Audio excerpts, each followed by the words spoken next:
We've been in this home for currently 5 years. And again, it was just, we had to renew our mortgage. And when we were doing that, it was kind of also looking at what was our mortgage that we could afford. It was just a question that came up, and that kind of started the process of looking again.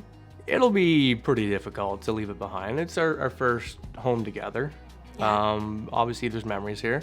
It's an adventure, and this is the next part of our journey. We first met Kevin 5 years ago when we were buying our first home, and we met Kevin through a friend at work. We instantly connected with Kevin, and then again he introduced us to everyone on the Cressy team, who has been so supportive as we've sold and bought our new home. We came up with Cressy, and Cressy is an acronym for Complete Real Estate Solutions Investments. Whenever you have a relationship with somebody, rather than just an online lead, that initial trust is there from the beginning. As I said, they were referred to me by my sister. So obviously Sarah and Kelly have a very good relationship, and then finding out that I'm coming from Kelly, there's that instant trust there, which made our initial conversations and everything at the beginning a lot easier, because they're buying a multiple $100,000 property, and to be able to have a conversation with someone knowing that you're getting 100% of what you need to hear, not necessarily what you want to hear, is always a good thing, but knowing that it's coming from the right place and you're getting the right advice. The first time we met Kevin, his personality, he's outgoing, but you felt comfortable with Kevin. And we had complete confidence that he was going to work with us and help us find our home. Through every step of the way, Kevin's really supported us and taught us a lot. And again, as a seller and a buyer at the same time, we had so much to learn.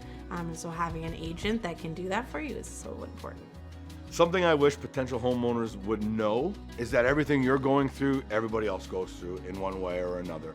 Every transaction is different, but they're all so similar.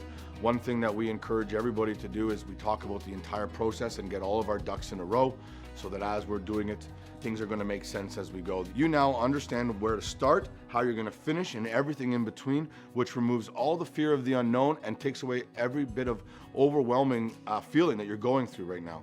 Don't be afraid to ask for help. This has not been a smooth ride from start to finish.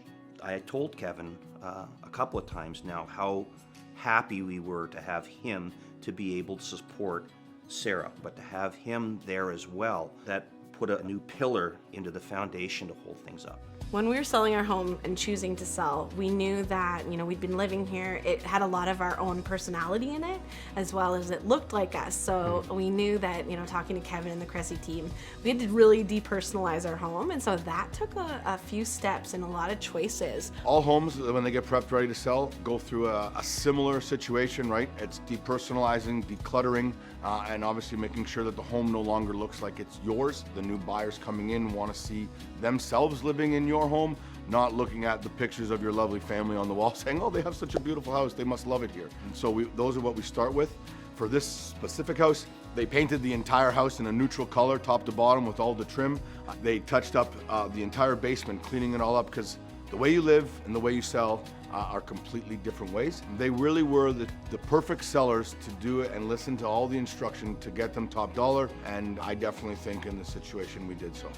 Kevin came in a month or two before we actually sold, said, house looks good, but this will give you top dollar.